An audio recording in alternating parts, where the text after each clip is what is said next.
The devastation was absolute. In an unprecedented display of military might, a relentless barrage of strikes crippled Iran's regime, positioning the U.S. to eliminate any chance of Iran emerging as a major geopolitical force in the Middle East.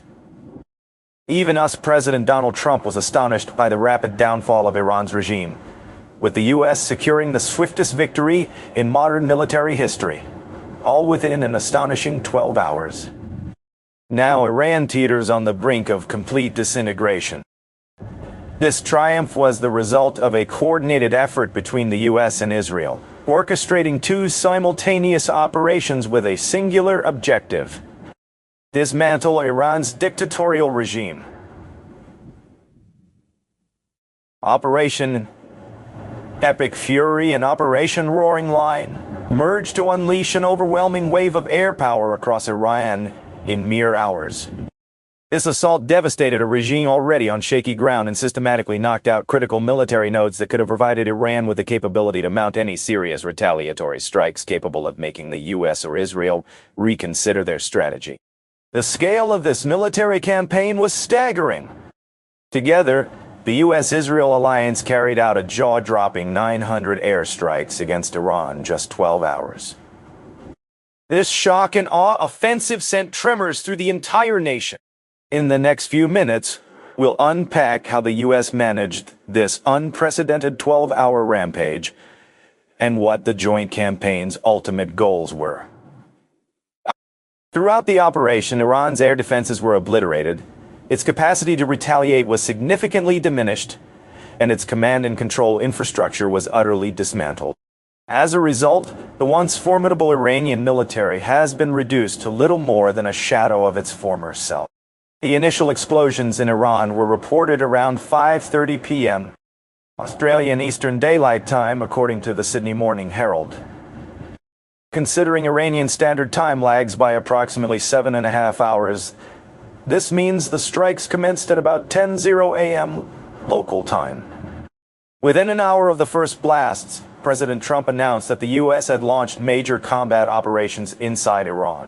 What followed was an intensive 11-hour onslaught, during which US and Israeli forces relentlessly pummeled Iran's defenses, leadership centers, and vital military installations. As Cappy Army highlighted in his detailed analysis of the U.S.-Israeli campaign, the focus of the devastating 12-hour offensive was Tehran, Iran's most critical city. It is here that much of the regime's highest command resides. Over this densely populated hub, the scale of the conflict has led to near-total aerial control by the U.S.-Israel coalition. The skies over Tehran have gone virtually silent, reminiscent of similar airspace shutdowns witnessed over conflict zones in Ukraine and Russia, where air travel is suspended to prevent civilian casualties amidst heavy military activity. On February 28th, Iran International released a revealing map illustrating how civilian aircraft are steering clear of Iran's airspace amid the escalating conflict. This stark visualization underscores a city and a nation enveloped in a strategic and comprehensive aerial assault, signaling the near-complete dominance of the U.S. and Israeli forces in the region's skies, and marking a pivotal moment in the effort to dismantle Iran's ruling power for good. In a dramatic shift, planes that had flown over Iran just a day earlier are now rerouted, avoiding not only Iranian airspace but also key flashpoints like Iraq, Kuwait, and Syria. These regions have become both targets of Iranian retaliation and launch points for U.S. strikes. Adding to the gravity of the situation, the U.S. has eliminated Iran's supreme leader, Ali Khamenei. This pivotal figure, who guided Iran through its relentless pursuit to cement itself as a formidable military and nuclear force, has been removed alongside hundreds, possibly thousands of officials and loyalists within his regime. We'll delve deeper into the implications of Khamenei's death and how it has reshaped the unfolding conflict later in this video. But for now, let's pivot to two critical questions. How did the U.S. execute this devastating 12-hour campaign? And what intricate roles did America and Israel play during what must be recorded as the darkest half-day in the history of Iran's oppressive regime? Starting with the execution itself, the answer lies in overwhelming firepower.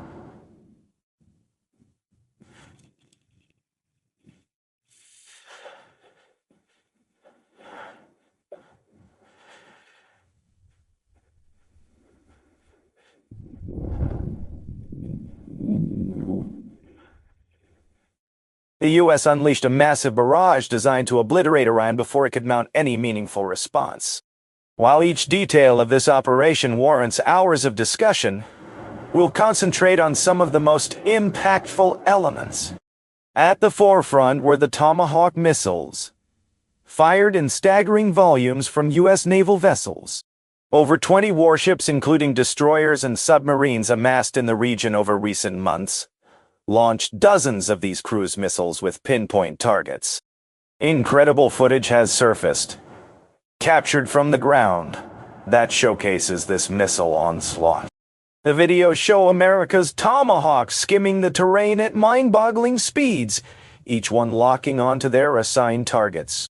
One clip, just over 30 seconds long, captures 21 missiles streaking across the sky in rapid succession, all clearly visible from the ground.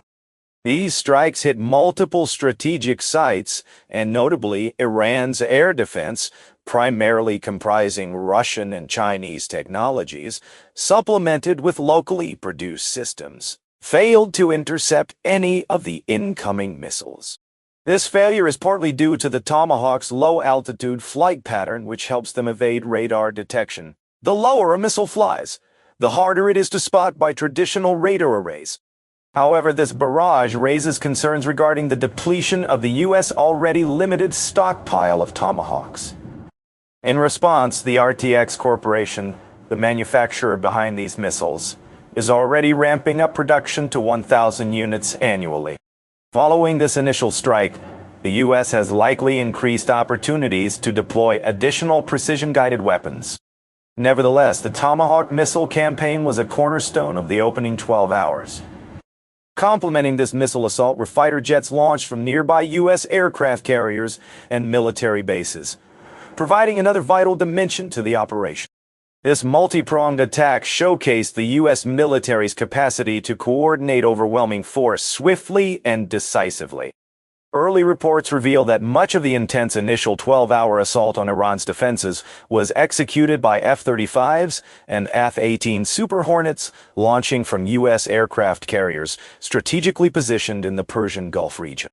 These powerful airstrikes specifically targeted an Iranian drone operations platform, along with several ballistic missile launch sites, crippling critical elements of Iran's military capabilities. Further insights from military sources show that in the days following this initial barrage, F-16s and F-22 fighter jets joined the offensive, alongside formidable twin-engine A-10 attack aircraft, all delivering precise strikes against vital Iranian.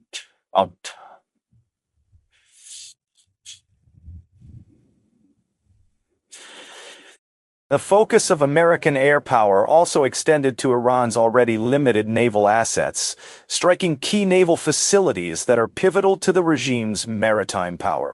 Operation Epic Fury has had a devastating impact on Iran's naval strength, a fact confirmed directly by former President Trump.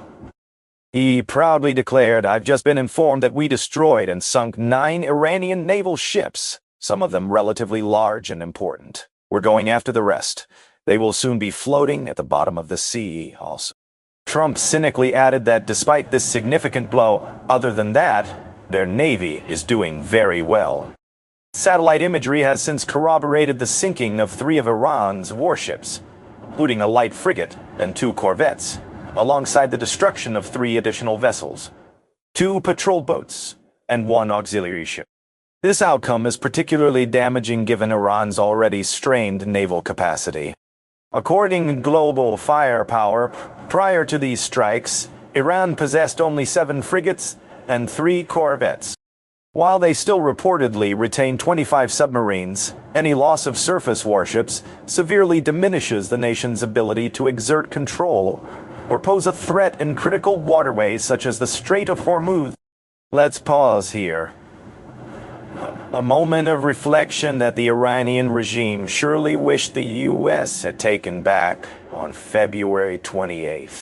Up to this point, the aggressive 12-hour onslaught has delivered significant destruction. Critical Haman sites have been demolished, and U.S. Tomahawk cruise missiles have obliterated essential military nodes across Iran.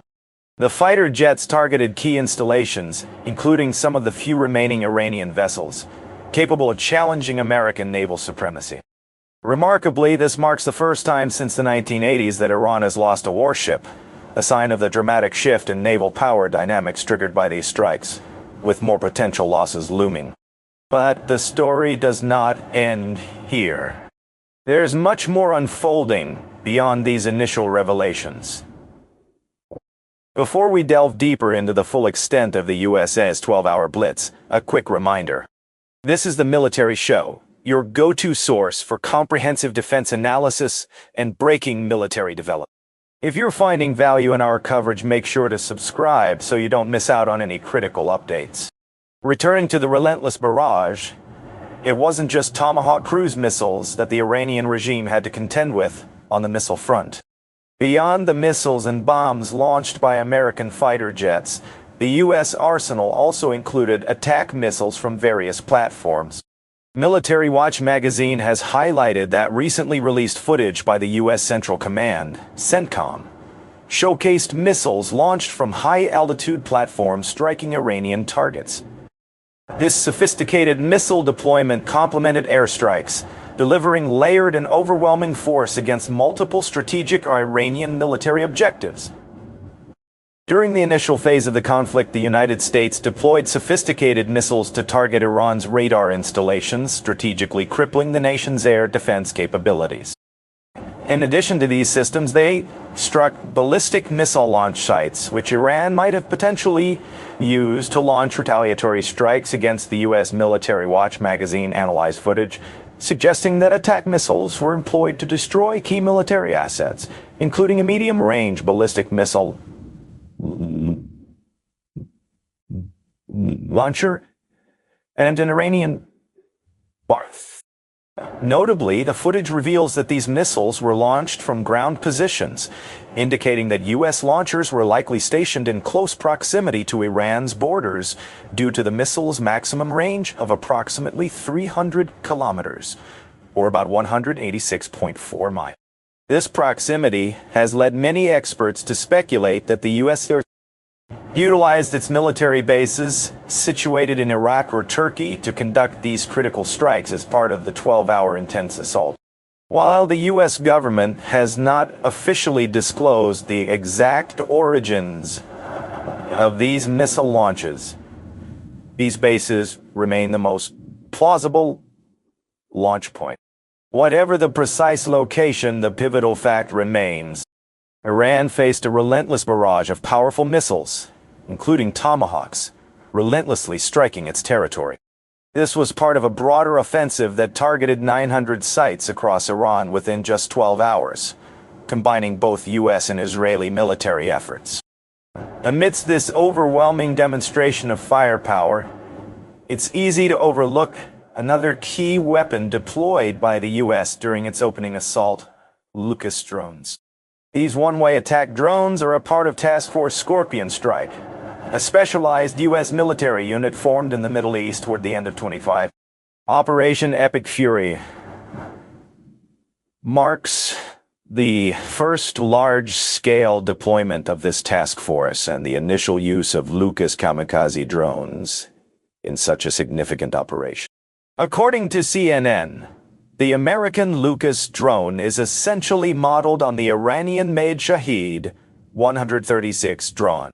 This observation is echoed by CENTCOM, the U.S. military command in the region, which in a statement confirmed these low-cost drones, inspired by Iran's Shahed models, are now delivering American-made retribution.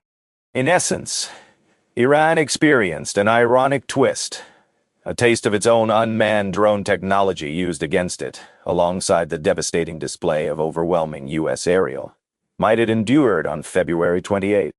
What unfolded during America's 12-hour bombardment, dubbed Operation Epic Fury, was arguably the most spectacular and concentrated showcase of U.S. aerial power witnessed in many years.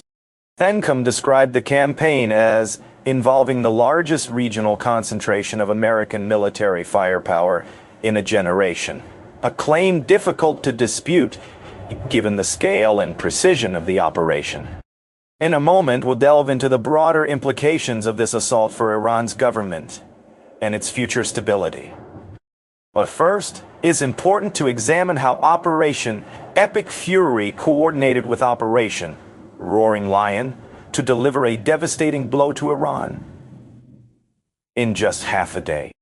Though the United States and Israel shared the overarching goal of toppling Iran's long-standing regime, both countries played distinct roles during the conflict's opening phases.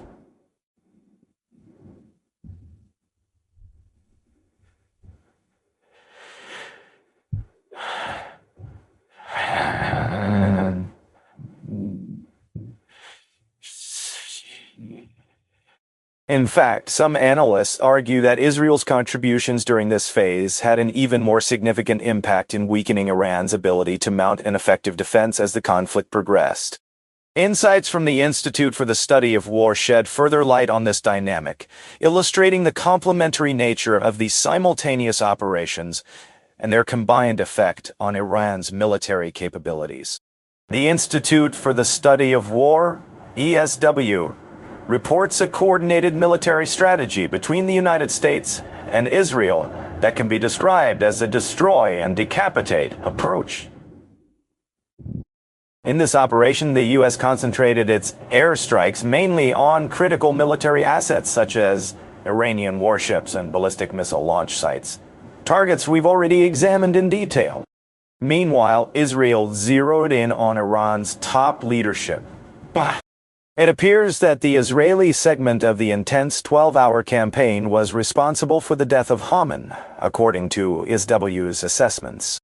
Significant Iranian figures eliminated during this phase included Ali Shamani, the Secretary of Iran's Defense Council, and Major General Mohammad Pakpour, a commander in the Islamic Revolutionary Guard Corps, RUGC.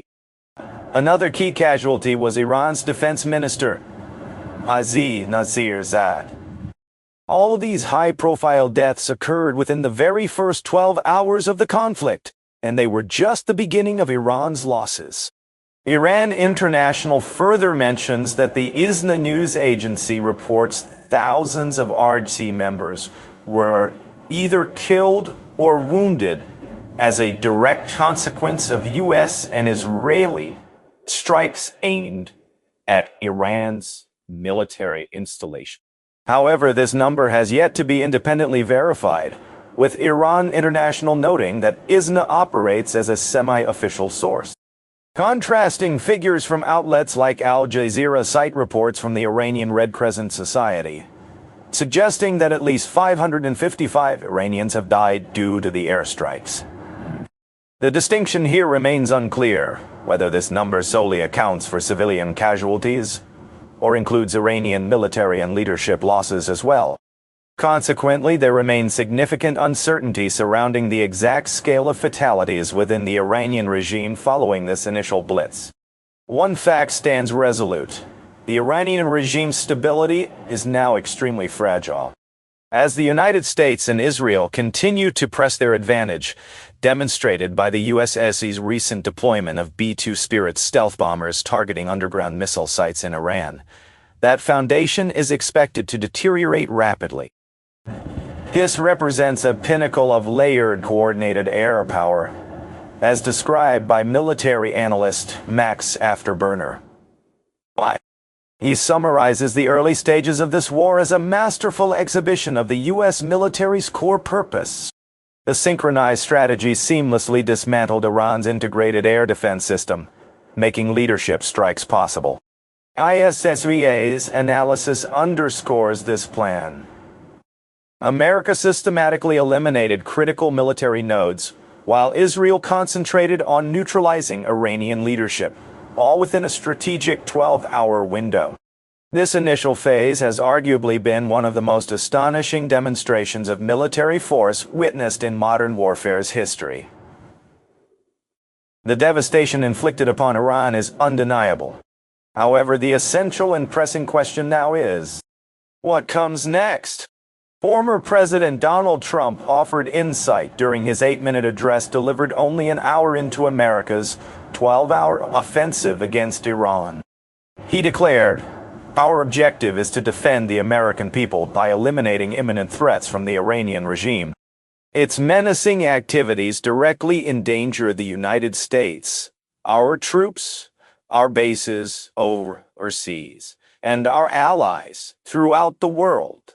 In essence, this signals an intent for the complete dismantling, or even collapse, of Iran's current regime. It appears that the current ruling regime of Iran is firmly in the sights of both the U.S. and Israeli agendas. If this assessment holds true, then these two countries have certainly made a strong opening move. Shah is already dead. Reports indicate that the RGC, Islamic Revolutionary Guard Corps, suffered heavy casualties, meaning that many members of Iran's regime and military, who could have potentially led a counterattack against the U.S., have already been taken out alongside K. The satellite images that have surfaced show the complete devastation of Shah's leadership residence, serving as a massive propaganda victory for the U.S. wall. These images can be widely disseminated to demonstrate not only the might of American and Israeli air forces, but also the excellence of their intelligence capabilities, allowing them to target such high-value assets so swiftly and before Cam and his associates had a chance to flee.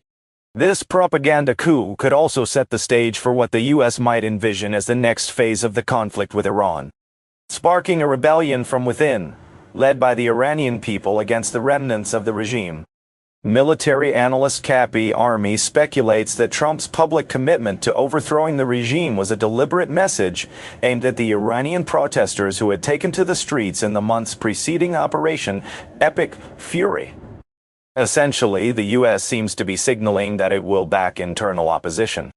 Should the Iranian citizens rise up on the ground, the U.S. appears prepared to escalate its air strikes, devastating any countermeasures the remaining regime might try to organize. In this sense, the conflict resembles a relay race, with the early elimination of Shah serving to pass the baton to the Iranian populace to carry forward the struggle. The death of such a pivotal figure early in the war might well lay the necessary foundation for a popular uprising fueled by genuine people power. However, as Politico notes, mounting such an uprising will not be simple. Iran's regime has entrenched layers of repressive mechanisms over decades, and these will not simply vanish with Shah's death. The RGC remains a formidable force despite suffering losses, and historically regimes driven by deeply entrenched ideological zeal, such as Iran's, have proven incredibly resilient. Yet, current conditions show a significant appetite for change among Iran's people. Perhaps they will respond to the US's call and achieve success where previous efforts have fallen short. Politico underscores one critical fact with near certainty. Us support will stop short of deploying ground troops inside Iran. Republican Senator Tom Cotton has publicly confirmed this stance, stating in an interview that the president has no plan for any kind of large-scale ground forces inside of Iran. An extended air and naval campaign building on the initial regime-shattering Blitz is far more likely. The U.S. strategy is clear.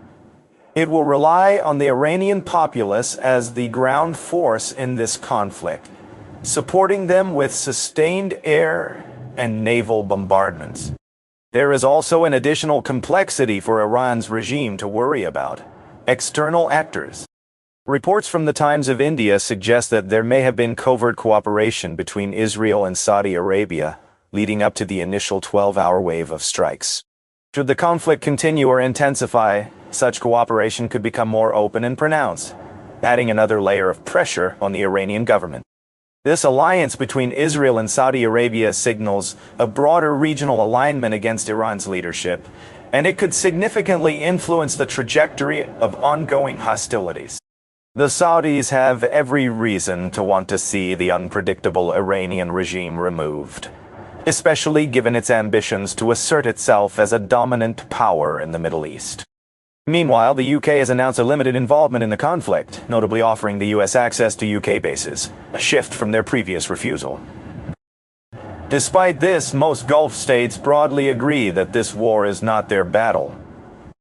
As reported by a laser, even though Iran has responded to us, and Israeli strikes with limited missile and drone attacks on American bases within these Gulf nations, the broader region remains hesitant to engage.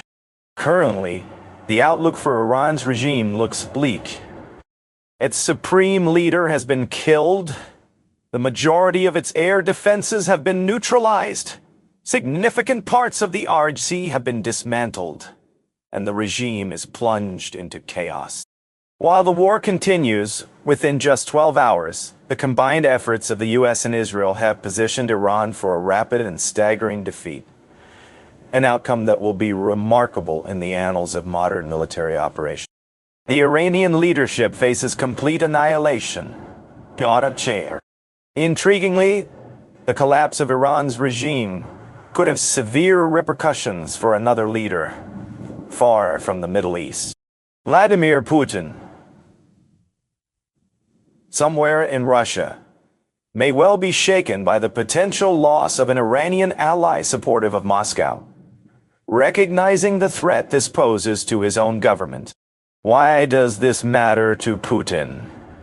We dive into the consequences for Putin if Iran's leadership falls in our upcoming video.